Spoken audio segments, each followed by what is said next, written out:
بسم الله الرحمن الرحيم. ألف لام را تلك آيات الكتاب المبين إنا أنزلناه قرآنا عربيا لعلكم تعقلون نحن نقص عليك أحسن القصص بما أوحينا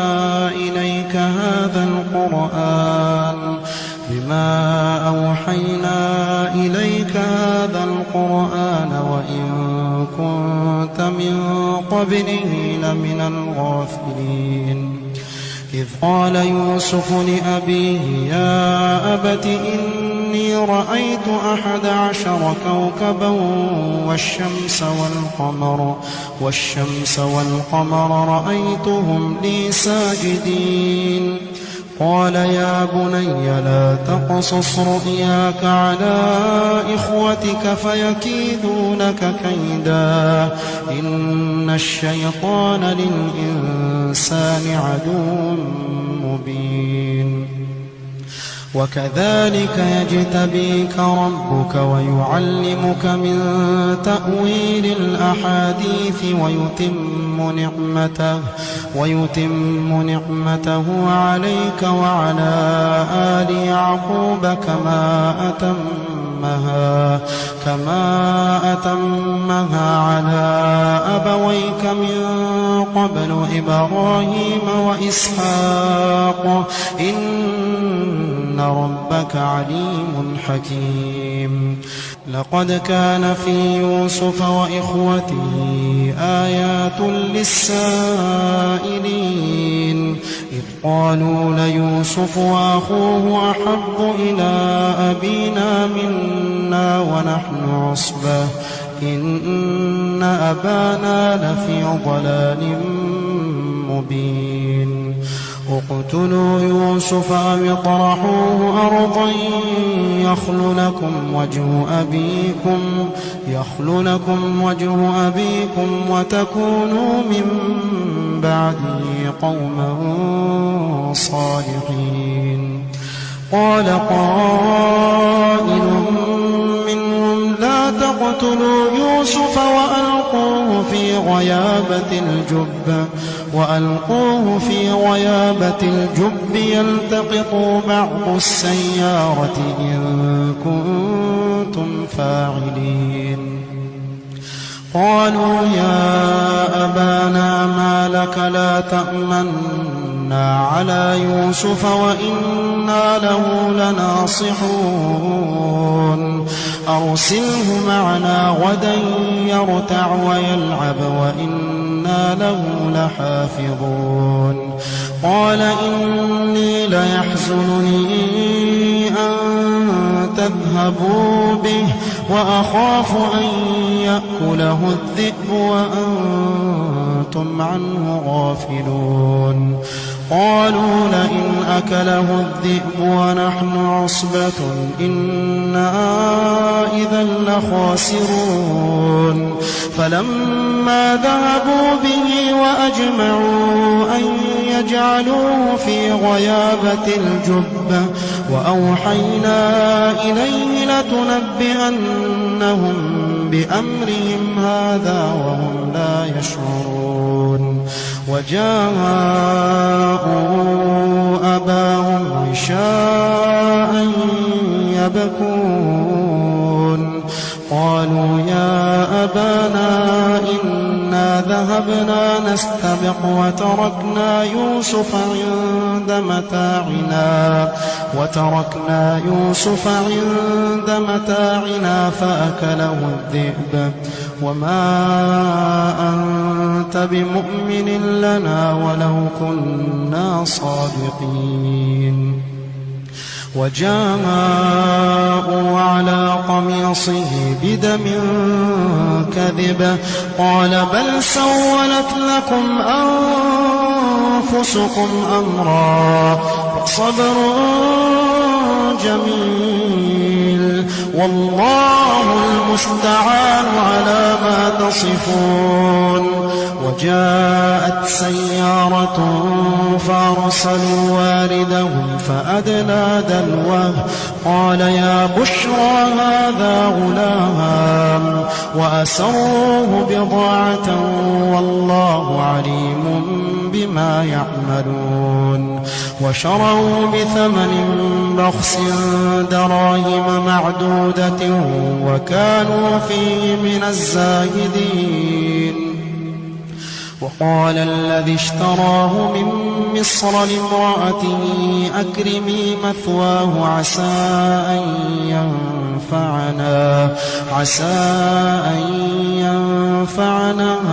أو نتخذه ولدا وكذلك مكنا ليوسف في الأرض ولنعلمه من تأويل الأحاديث والله غالب على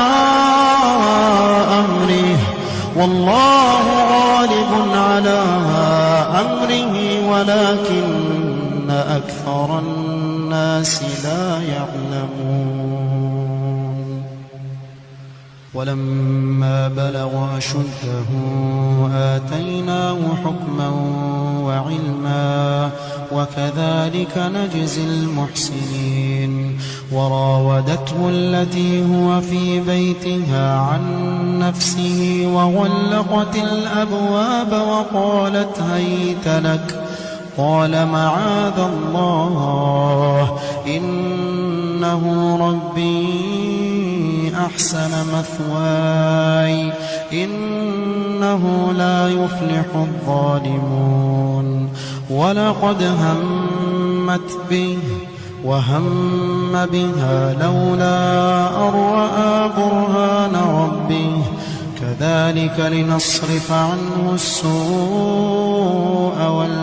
والفحشاء إنه من عبادنا المخلصين. واستبق الباب وقدت قميصه من دبر وألف يا سيدها لدى الباب قالت ما جزاء من أراد بأهلك سوءا إلا أن يسجن أو عذاب أليم. قال هي راودتني عن نفسي وشهد شاهد من أهلها إن كان قميصه قد من قبل فصدقت وهو من الكاذبين وإن كان قميصه قد من دبر فكذبت وهو من الصادقين. فلما رأى قميصه قد من دبر قال إنه من كيدكن إن كيدكن عظيم. يوسف أعرض عن هذا واستغفري لذنبك إنك كنت من الخاطئين. وقال نسوة في المدينة امرأة العزيز تراود فتاها عن نفسه قد شغفها حبا إنا لنراها في ضلال مبين. فلما سمعت بمكرهن أرسلت إليهن وأعتدت لهن متكأ وآتت كل واحدة منهن سكينا وقالت اخرج عليهن. فلما رأينه أكبرنه وقطعن أيديهن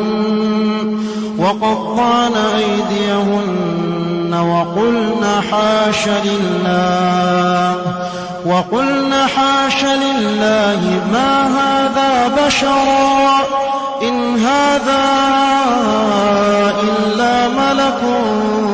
كريم. قالت فذلكن الذي لمتنني فيه ولقد راودته عن نفسه فاستعصم ولئن لم يفعل ما آمره ليسجنن وليكون من الصاغرين قال رب السجن أحب إلي مما يدعونني إليه وإلا تصرف عني كيدهن أصب إليهن وأكن من الجاهلين فاستجاب له ربه فصرف عنه كيدهن إنه هو السميع العليم ثم بدا لهم من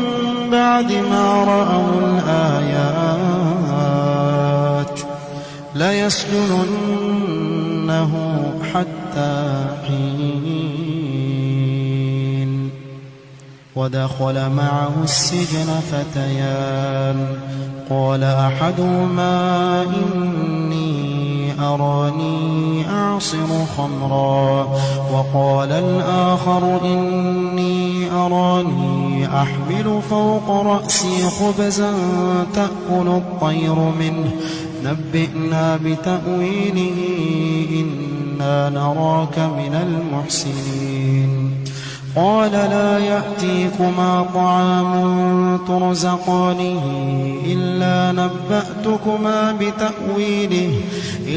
نبأتكما بتأويله قبل أن يأتيكما ذلكما مما علمني ربي إني تركت ملة قوم لا يؤمنون بالله وهم بالآخرة هم كافرون واتبعت ملة آبائي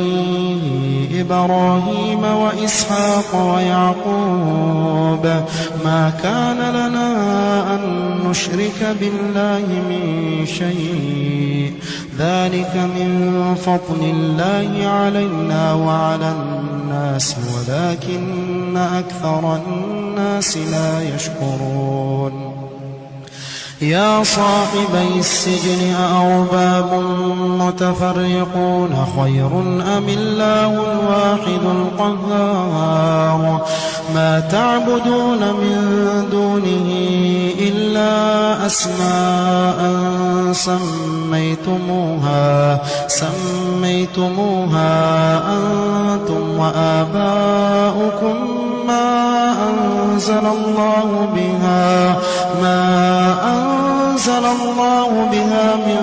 سلطان إن الحكم إلا لله أمر ألا تعبدوا إلا إياه ذلك الدين القيم ولكن أكثر الناس لا يعلمون يا صاحبي السجن أما أحدكما فيسقي ربه خمرا وأما الآخر فيصلب فتأكل الطير من رأسه قضي الأمر الذي فيه تستفتيان وقال للذي ظن أنه ناج منهما اذكرني عند ربك فأنساه الشيطان ذكر ربه فلبث في السجن بضع سنين وقال الملك إني أرى 7 بقرات سمان يأكلهن 7 عجاف و7 سنبلات خضر وأخر يابسات يا أيها الملأ أفتوني في رؤياي إن كنتم للرؤيا تعبرون قالوا أضغاث أحلام وما نحن بتأويل الأحلام بعالمين وقال الذي نجا منهما وادكر بعد أمة أنا أنبئكم بتأويله فأرسلون يوسف أيها الصديق أفتنا في 7 بقرات سمان يأكلهن 7 عجاف و7 سنبلات خضر وأخر يابسات لعلي أرجع إلى الناس لعلهم يعلمون قال تزرعون 7 سنين دأبا فما حصدتم فذروه في سنبله إلا قليلا مما تأكلون ثم يأتي من بعد ذلك 7 شداد يأكلن ما قدمتم لهن إلا قليلا مما تحصنون ثم يأتي من بعد ذلك عام فيه يغاث الناس وفيه يعصرون وقال الملك ائتوني به فلما جاءه الرسول قال ارجع إلى ربك فاسأله ما بال النسوة اللاتي قطعن أيديهن إن ربي بكيدهن عليم قال ما خطبكن إذ راوتن يوسف عن نفسه قلن حاش لله ما علمنا عليه من سوء قالت امرأة العزيز الآن حصحص الحق أنا راودته عن نفسه وإنه لمن الصادقين ذلك ليعلم أني لم أخنه بالغيب وأن الله لا يهدي كيد الخائنين وما أبرئ نفسي إن النفس لأمارة بالسوء إلا ما رحم ربي إن ربي غفور رحيم وقال الملك ائتوني به أستخلصه لنفسي فلما كلمه قال إنك اليوم لدينا مكين أمين قال اجعلني على خزائن الأرض إني حفيظ عليم وكذلك مكنا ليوسف في الأرض يتبوأ منها حيث يشاء نصيب برحمتنا من نشاء ولا نضيع أجر المحسنين ولأجر الآخرة خير للذين آمنوا وكانوا يتقون وجاء إخوة يوسف فدخلوا عليه فعرفهم وهم له منكرون ولما جهزهم بجهازهم قال ائتوني بأخ لكم من أبيكم ألا ترون أني أوفي الكيل وأنا خير المنزلين فإن لم تأتوني به فلا كيل لكم عندي ولا تقربون قالوا سنراود عنه أباه وإنا لفاعلون وقال لفتيانه جعلوا بضاعتهم في رحالهم لعلهم يعرفونها إذا انقلبوا إلى أهلهم لعلهم يرجعون فلما رجعوا إلى أبيهم قالوا يا أبانا منع منا الكيل فأرسل معنا أخانا نكتل وإنا له لحافظون قال هل آمنكم عليه إلا كما أمنتكم على أخيه من قبل فالله خير حافظا وهو أرحم الراحمين ولما فتحوا متاعهم وجدوا بضاعتهم ردت إليهم قالوا يا أبانا ما نبغي هذه بضاعتنا ردت إلينا ونمير أهلنا ونحفظ أخانا ونزداد كيل بعير ذلك كيل يسير قال لن أرسله معكم حتى تؤتون موثقا من الله لتأتونني به إلا أن يحاط بكم فلما آتوا موثقهم قال الله على ما نقول وكيل وقال يا بني لا تدخلوا من باب واحد وادخلوا من أبواب متفرقة وما أغني عنكم من الله من شيء إن الحكم إلا لله عليه توكلت وعليه فليتوكل المتوكلون ولما دخلوا من حيث أمرهم أبوهم ما كان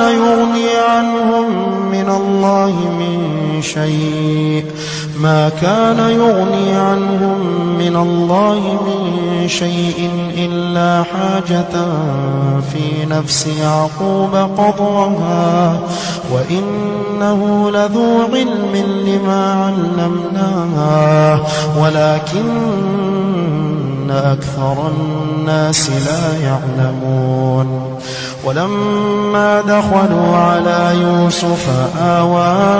إليه أخاه قال إني أنا أخوك فلا تبتئس بما كانوا يعملون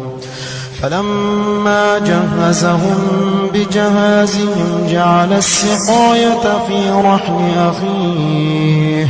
ثم أذن مؤذن أيتها العير إنكم لسارقون قالوا وأقبلوا عليهم ماذا تفقدون قالوا نفقد صواع الملك ولمن جاء به حمل بعير وأنا به زعيم قالوا تالله لقد علمتم ما جئنا لنفسد في الأرض وما كنا سارقين قالوا فما جزاؤه إن كنتم كاذبين قالوا جزاؤه من وجد في رحله فهو جزاؤه كذلك نجزي الظالمين فبدأ بأوعيتهم قبل وعاء أخيه ثم استخرجها من وعاء أخيه كذلك كدنا ليوسف ما كان ليأخذ أخاه في دين الملك إلا أن يشاء الله نرفع درجات من نشاء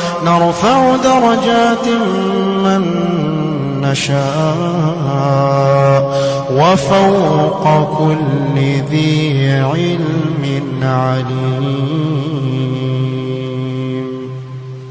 قالوا إن يسرق فقد سرق أخ له من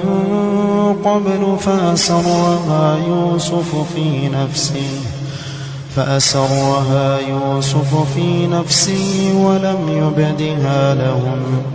قال أنتم شر مكانا والله أعلم بما تصفون قالوا يا أيها العزيز إن له أبا شيخا كبيرا فخذ أحدنا مكانه إنا نراك من المحسنين قال معاذ الله أن نأخذ إلا من وجدنا متاعنا عنده إنا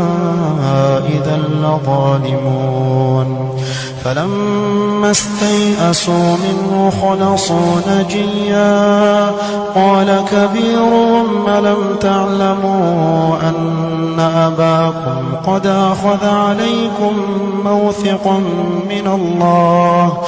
ألم تعلموا أن أباكم قد أخذ عليكم موثقا من الله ومن قبل ما فرطتم في يوسف فلن أبرح الأرض حتى يأذن لي أبي أو يحكم الله لي وهو خير الحاكمين ارجعوا إلى أبيكم فقولوا يا أبانا إن ابنك سرق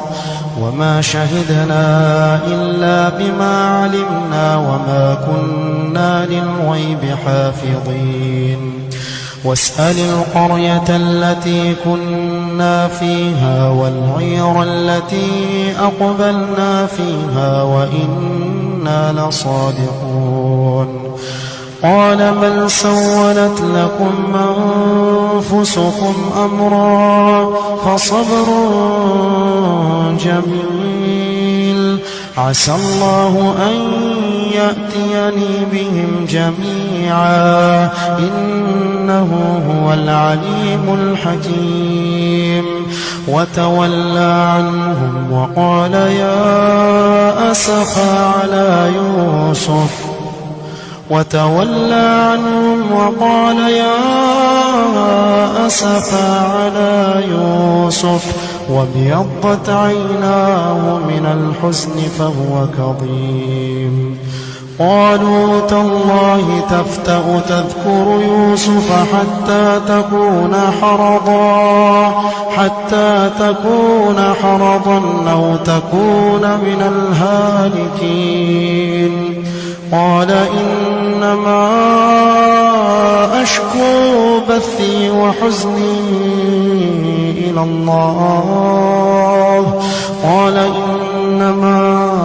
أشكو بثي وحزني إلى الله وأعلم من الله ما لا تعلمون يا بني اذهبوا فتحسسوا من يوسف وأخيه ولا تيأسوا من روح الله إنه لا ييأس من روح الله إلا القوم الكافرون فلما دخلوا عليه قالوا يا أيها العزيز مسنا وأهلنا الضر وجئنا ببضاعة مزجاة فأوف لنا الكيل وتصدق علينا إن الله يجزي المتصدقين قال هل علمتم ما فعلتم بيوسف وأخيه إذ أنتم جاهلون قالوا أئنك لأنت يوسف قال أنا يوسف وهذا أخي قد من الله علينا إنه من يتق ويصبر فإن الله لا يضيع أجر المحسنين قالوا تالله لقد آثرك الله علينا وإن كنا لخاطئين قال لا تثريب عليكم اليوم يغفر الله لكم وهو أرحم الراحمين اذهبوا بقميصي هذا فألقوه على وجه أبي يأت بصيرا وأتوني بأهلكم أجمعين ولما فصلت العير قال أبوهم إني لأجد ريح يوسف لولا أن تفندون قالوا تالله إنك لفي ضلالك القديم فلما أن جاء البشير ألقاه على وجهه فارتد بصيرا قال ألم أقل لكم إني أعلم من الله ما لا تعلمون قالوا يا أبانا استغفر لنا ذنوبنا إنا كنا خاطئين قال سوف أستغفر لكم ربي إنه هو الغفور الرحيم فلما دخلوا على يوسف آوى إليه أبويه وقال ادخلوا مصر إن شاء الله آمنين ورفع أبويه على العرش وخروا له سجدا وقال يا أبت هذا تأويل رؤياي من قبل قد جعل ربي حقا وقد أحسن بي إذ أخرجني من السجن وجاء بكم من البدو من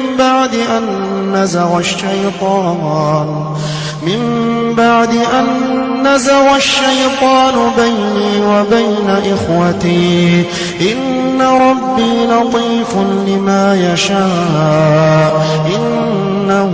هو العليم الحكيم رب قد آتيتني من الملك وعلمتني من تأويل الأحاديث فاطر السماوات والأرض أنت ولي في الدنيا والآخرة توفني مسلما وألحقني بالصالحين رب قد آتيتني من الملك وعلمتني من تأويل الأحاديث فاطر السماوات والأرض أنت ولي في الدنيا والآخرة توفني مسلما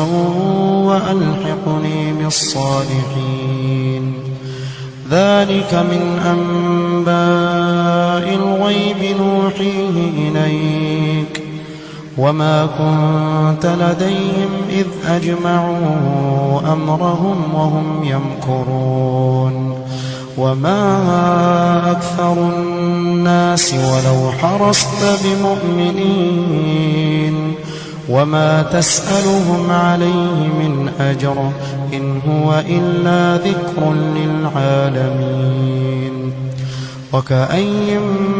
من آية في السماوات والأرض يمرون عليها وهم عنها معرضون وما يؤمن أكثرهم بالله إلا وهم مشركون أفأمنوا أن تأتيهم غاشية من عذاب الله أو تأتيهم الساعة بغتة وهم لا يشعرون قل هذه سبيلي أدعو إلى الله على بصيرة أنا ومن اتبعني وسبحان الله وما أنا من المشركين وما أرسلنا من قبلك إلا رجالا نوحي إليهم من أهل القرى أفلم يسيروا في الأرض فينظروا كيف كان عاقبة الذين من قبلهم ولدار الآخرة خير للذين اتقوا أفلا تعقلون حتى إذا استيأس الرسل وظنوا أنهم قد كذبوا جاءهم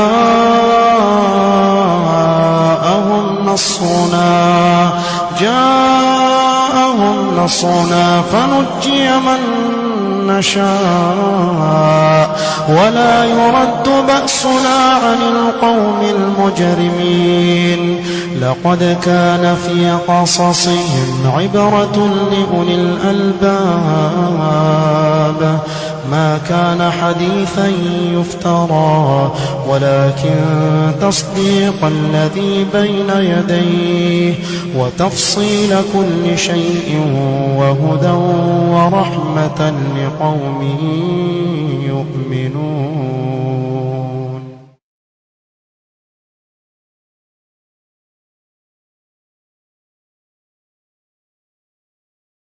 بسم الله الرحمن الرحيم. ألف لام ميم صاد. كتاب أنزل إليك فلا يكن في صدرك حرج منه لتنذر به وذكرى للمؤمنين. اتبعوا ما أنزل إليكم من ربكم ولا تتبعوا من دونه أولياء قليلا ما تذكرون. وكم من قرية أهلكناها فجاءها بأسنا بياتا أو هم قائلون. فما كان دعواهم إذ جاءهم بأسنا إلا أن قالوا إنا كنا ظالمين. فلنسألن الذين أرسل إليهم ولنسألن المرسلين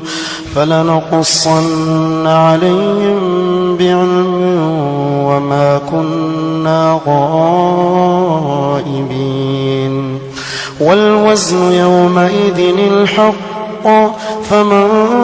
ثقلت موازينه فأولئك هم المفلحون. ومن خفت موازينه فأولئك الذين خسروا أنفسهم بما كانوا بآياتنا يظلمون. ولقد مكناكم في الأرض وجعلنا لكم فيها معايش قليلا ما تشكرون. ولقد خلقناكم ثم صورناكم ثم قلنا للملائكة اسجدوا لآدم فسجدوا إلا إبليس لم يكن من الساجدين. قال ما منعك ألا تسجد إذ أمرتك؟ قال أنا خير منه خلقتني من نار وخلقته من طين. قال فاهبط منها فما يكون لك أن تتكبر فيها فاخرج إنك من الصاغرين. قال أنظرني إلى يوم يبعثون. قال إنك من المنظرين. قال فبما أغويتني لأقعدن لهم صراطك المستقيم ثم لآتينهم من بين أيديهم ومن خلفهم وعن أيمانهم وعن شمائلهم ولا تجد أكثرهم شاكرين. قال اخرج منها مذءوما مدحورا لمن تبعك منهم لأملأن جهنم منكم أجمعين. ويا آدم اسكن أنت وزوجك الجنة فكلا من حيث شئتما ولا تقربا هذه الشجرة فتكونا من الظالمين فوسوس لهما الشيطان ليبدي لهما ما وري عنهما من سوآتهما وقال ما نهاكما ربكما عن هذه الشجرة إلا أن تكونا ملكين أو تكونا من الخالدين وقاسمهما إني لكما لمن الناصحين فدلاهما بغرور فلما ذاقا الشجرة بدت لهما سوآتهما وطفقا يخصفان عليهما من ورق الجنة وناداهما ربهما ألم أنهكما عن تلكما الشجرة وأقل لكما إن الشيطان لكما عدو مبين قالا ربنا ظلمنا أنفسنا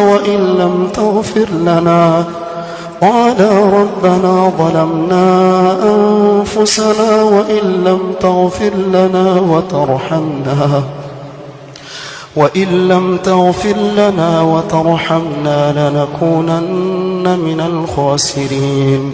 قال اهبطوا بعضكم لبعض عدو ولكم في الأرض مستقر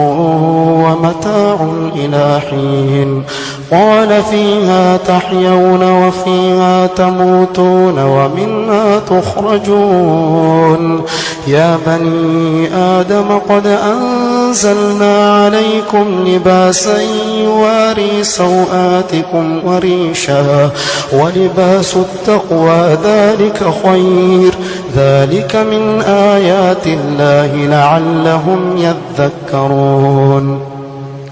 يا بني آدم لا يفتننكم الشيطان كما أخرج أبويكم من الجنة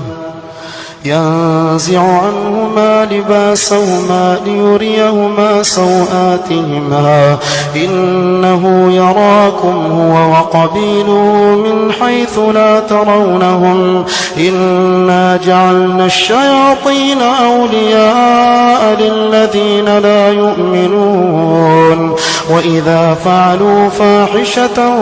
قالوا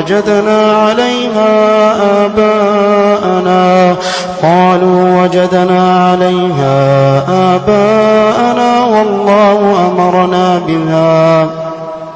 قل إن الله لا يأمر بالفحشاء أتقولون على الله ما لا تعلمون قل أمر ربي بالقسط وأقيموا وجوهكم عند كل مسجد وادعوه مخلصين له الدين كما بداكم تعودون فريقا هدى وفريقا حق عليهم الضلالة إنهم اتخذوا الشياطين أولياء من دون الله ويحسبون أنهم مهتدون يا بني آدم خذوا زينتكم عند كل مسجد وكلوا واشربوا ولا تسرفوا إنه لا يحب المسرفين قل من حرم زينة الله التي أخرج لعباده والطيبات من الرزق قل هي للذين آمنوا في الحياة الدنيا خالصة يوم القيامة كذلك نفصل الآيات لقوم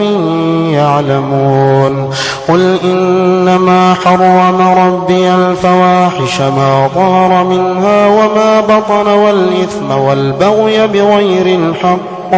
وأن تشركوا بالله ما لم ينزل به سلطانا وأن تقولوا على الله ما لا تعلمون ولكل أمة أجل فإذا جاء أجلهم لا يستأخرون ساعة ولا يستقدمون يا بني آدم إما يأتينكم رسل منكم يقصون عليكم آياتي فمن اتقى وأصلح فلا خوف عليهم ولا هم يحزنون والذين كذبوا بآياتنا واستكبروا عنها أولئك أصحاب النار هم فيها خالدون فمن أظلم ممن افترى على الله كذبا أو كذب بآياته أولئك ينالهم نصيبهم من الكتاب حتى إذا جاءتهم رسلنا يتوفونهم قالوا أين ما كنتم تدعون من دون الله قالوا ضلوا عنا وشهدوا على أنفسهم أنهم كانوا كافرين قال ادخلوا في قد خلت من قبلكم من الجن والإنس في النار كلما دخلت أمة لعنت أختها حتى إذا اداركوا فيها جميعا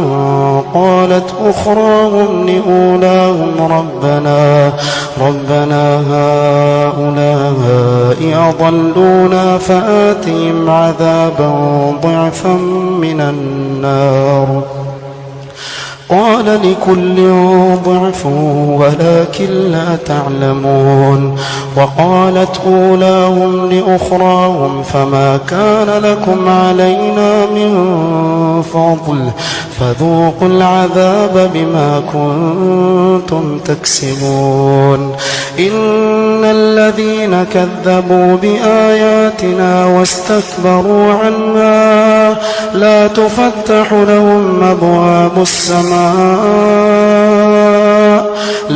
تفتح لهم أبواب السماء إن الذين كذبوا بآياتنا واستكبروا عنها لا تفتح لهم أبواب السماء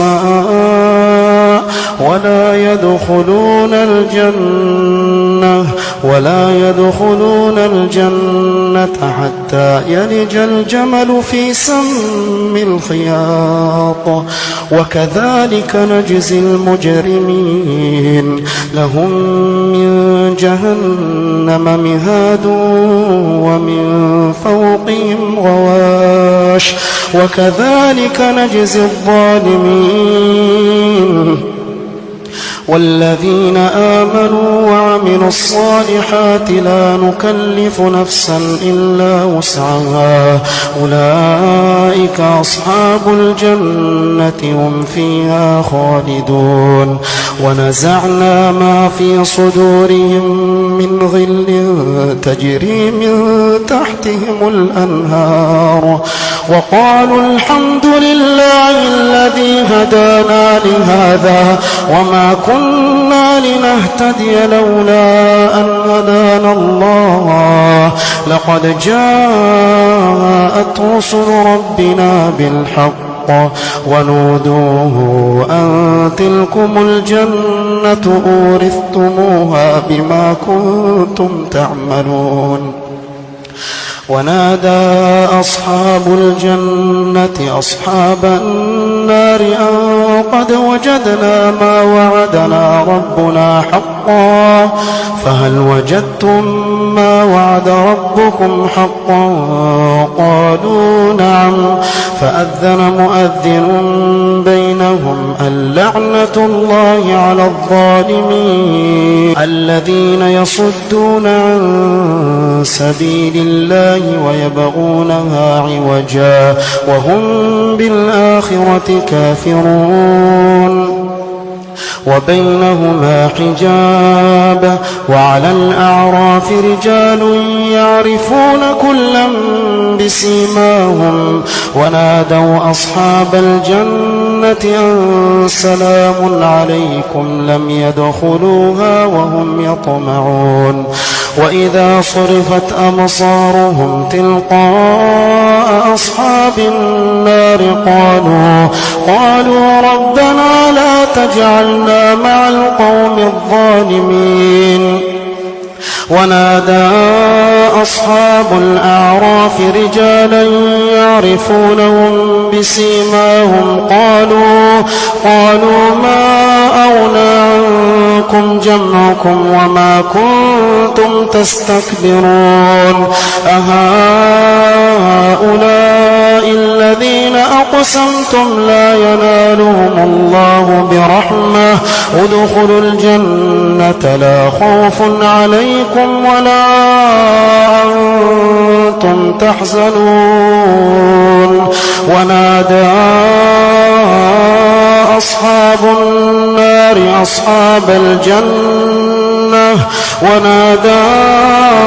أصحاب النار أصحاب الجنة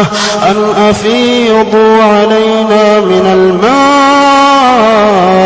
أو مما رزقكم الله ونادى أصحاب النار أصحاب الجنة أن أفيضوا علينا من الماء أو مما رزقكم الله قالوا إن الله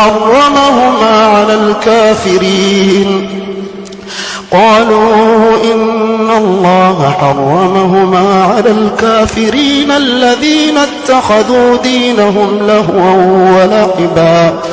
الذين اتخذوا دينهم لهوا ولعبا وغرتهم الحياة الدنيا فاليوم ننساهم كما نسوا لقاء يومهم هذا وما كانوا بآياتنا يجحدون ولقد جئناهم بكتاب فصلناه على علم هدى ورحمة لقوم يؤمنون هل ينظرون إلا تأويله يوم يأتي تأويله يقول الذين نسوه من قبل قد جاءت رسل ربنا بالحق فهل لنا من شفعاء فيشفعوا لنا أو نرد فنعمل غير الذي كنا نعمل قد خسروا أنفسهم وضل عنهم ما كانوا يفترون إن ربكم الله الذي خلق السماوات والأرض في 6 أيام ثم استوى على العرش يغشي الليل النهار يطلبه حثيثا والشمس والقمر والنجوم مسخرات بأمره ألا له الخلق والأمر تبارك الله رب العالمين ادعوا ربكم تضرعا وخفية إنه لا يحب المعتدين ولا تفسدوا في الأرض بعد إصلاحها وادعوه خوفا وطمعا إن رحمة الله قريب من المحسنين وهو الذي يرسل الرياح بشرا بين يدي رحمته حتى إذا أقلت سحابا ثقالا سقناه لبلد ميت فأنزلنا به الماء فأخرجنا به من كل الثمرات كذلك نخرج الموتى لعلكم تذكرون والبلد الطيب يخرج نباته بإذن ربه والذي خبث لا يخرج إلا نكدا كذلك نصرف الآيات لقوم يشكرون لقد أرسلنا نوحا إلى قومه فقال يا قوم اعبدوا الله ما لكم من إله غيره إني أخاف عليكم عذاب يوم عظيم قال الملأ من قومه إنا لنراك في ضلال مبين قال يا قوم ليس بي ضلالة ولكني رسول من رب العالمين أبلغكم رسالات ربي وأنصح لكم وأعلم من الله ما لا تعلمون أوعجبتم من جاءكم ذكر من ربكم على رجل منكم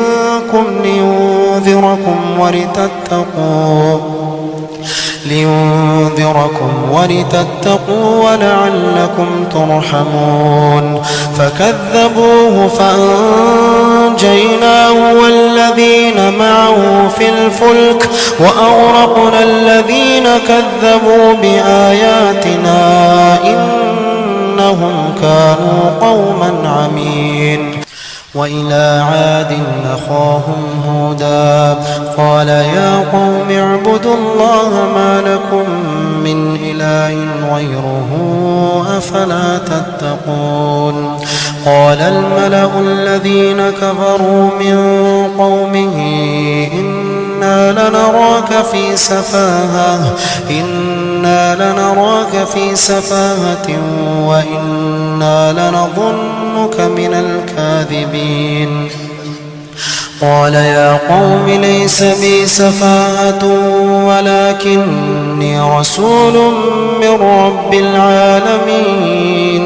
أبلغكم رسالات ربي وأنا لكم ناصح أمين أوعجبتم من جاءكم ذكر من ربكم على رجل منكم لينذركم واذكروا إذ جعلكم خلفاء من بعد قوم نوح وزادكم في الخلق بسطة فاذكروا آلاء الله لعلكم تفلحون قالوا أجئتنا لنعبد الله وحده ونذر ما كان يعبد آباؤنا فأتنا بما تعدنا إن كنت من الصادقين قال قد وقع عليكم من ربكم رجس وغضب أتجادلونني في أسماء سميتموها أنتم وآباؤكم ما نزل الله بها من سلطان فانتظروا إني معكم من المنتظرين فأنجيناه والذين معه برحمة منا وقطعنا دابر الذين كذبوا بآياتنا وما كانوا مؤمنين وإلى ثمود أخاهم صالحا قال يا قوم اعبدوا الله ما لكم من إله غيره قد جاءتكم بينة من ربكم هذه ناقة الله لكم آية فذروها تأكل في أرض الله ولا تمسوها بسوء فيأخذكم عذاب أليم واذكروا إذ جعلكم خلفاء من بعد عاد وبوأكم في الأرض تتخذون من سهولها قصورا وتنحتون الجبال بيوتا فاذكروا آلاء الله ولا تعثوا في الأرض مفسدين قال الملأ الذين استكبروا من قومه للذين استضعفوا لمن آمن منهم أتعلمون أن صالحا مرسل من ربه قالوا إنا بما أرسل به مؤمنون قال الذين استكبروا إنا بالذي آمنتم به كافرون فعقروا الناقة وعتوا عن أمر ربهم وقالوا يا صالح ائتنا بما تعدنا إن كنت من المرسلين فأخذتهم الرجفة فأصبحوا في دارهم جاثمين فتولى عنهم وقال يا قوم لقد أبلغتكم رسالة ربي ونصحت لكم ولكن لا تحبون الناصحين ولوطا إذ قال لقومه أتأتون الفاحشة ما سبقكم بها من أحد من العالمين إنكم لتأتون الرجال شهوة من دون النساء بل أنتم قوم مسرفون وما كان جواب قومه إلا أن قالوا أخرجوهم من قريتكم إنهم أناس يتطهرون فأنجيناه وأهله إلا امرأته كانت من الغابرين وأمطرنا عليهم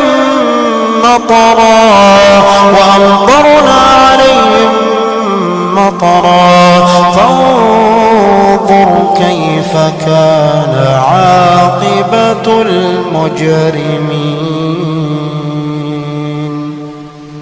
وإلى مدين أخاهم شعيبا قال يا قوم اعبدوا الله ما لكم من إله غيره قد جاءتكم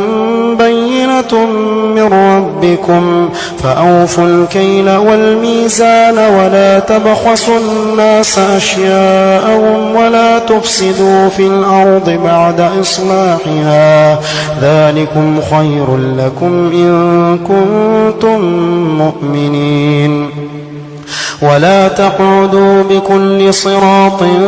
توعدون وتصدون عن سبيل الله من آمن به وتبغونها عوجا واذكروا إذ كنتم قليلا فكثركم وانظروا كيف كان عاقبة المفسدين وإن كان طائفة منكم آمنوا بالذي أرسلت به وطائفة لم يؤمنوا فاصبروا حتى يحكم الله بيننا وهو خير الحاكمين قال الملأ الذين استكبروا من قومه لنخرجنك يا شعيب والذين آمنوا معك من قريتنا أو لتعودن في ملتنا قال أولو كنا كارهين قد افترينا على الله كذبا إن عدنا في ملتكم بعد إذ نجانا الله منها وما يكون لنا أن نعود فيها إلا أن يشاء الله ربنا وسع ربنا كل شيء علما على الله توكلنا ربنا افتح بيننا وبين قومنا بالحق وأنت وأنت خير الفاتحين. وقال الملأ الذين كفروا من قومه لئن اتبعتم شعيبا إنكم إذا لخاسرون. فأخذتهم الرجفة فأصبحوا في دارهم جاثمين. الذين كذبوا شعيبا كأن لم يغنوا فيها، الذين كذبوا شعيبا كانوا هم الخاسرين. فتولى عنهم وقال يا قوم لقد أبلغتكم رسالات ربي ونصحت لكم فكيف آسى على قوم كافرين.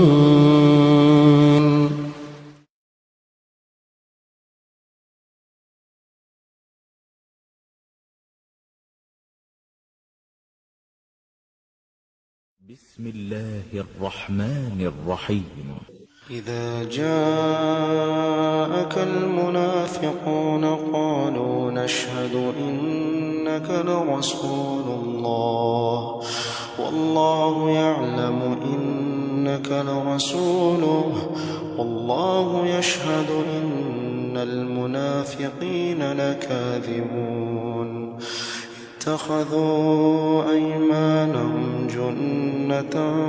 فصدوا عن سبيل الله إنهم ساء ما كانوا يعملون. ذلك بأنهم آمنوا ثم كفروا فطبع على قلوبهم فهم لا يفقهون. وإذا رأيتهم تعجبك أجسامهم وإن يقولوا تسمع لقولهم كأنهم خشب مسندة يحسبون كل صيحة عليهم هم العدو فاحذرهم قاتلهم الله أنى يؤفكون. وإذا قيل لهم تعالوا يستغفر لكم رسول الله لووا رؤوسهم ورأيتهم يصدون وهم مستكبرون. سواء عليهم أستغفرت لهم أم لم تستغفر لهم لن يغفر الله لهم إن الله لا يهدي القوم الفاسقين. هم الذين يقولون لا تنفقوا على من عند رسول الله حتى ينفضوا ولله خزائن السماوات والأرض ولكن المنافقين لا يفقهون. يقولون لئن رجعنا إلى المدينة ليخرجن الأعز منها الأذل ولله العزة ولرسوله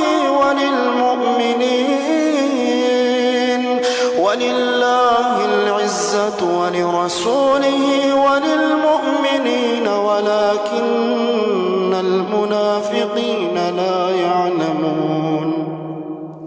يا أيها الذين آمنوا لا تلهكم أموالكم ولا أولادكم عن ذكر الله ومن يفعل ذلك فأولئك هم الخاسرون. وأنفقوا مما رزقناكم من قبل أن يأتي أحدكم الموت فيقول رب لولا أخرتني إلى أجل قريب فأصدق وأكن من الصالحين ولن يؤخر الله نفسا إذا جاء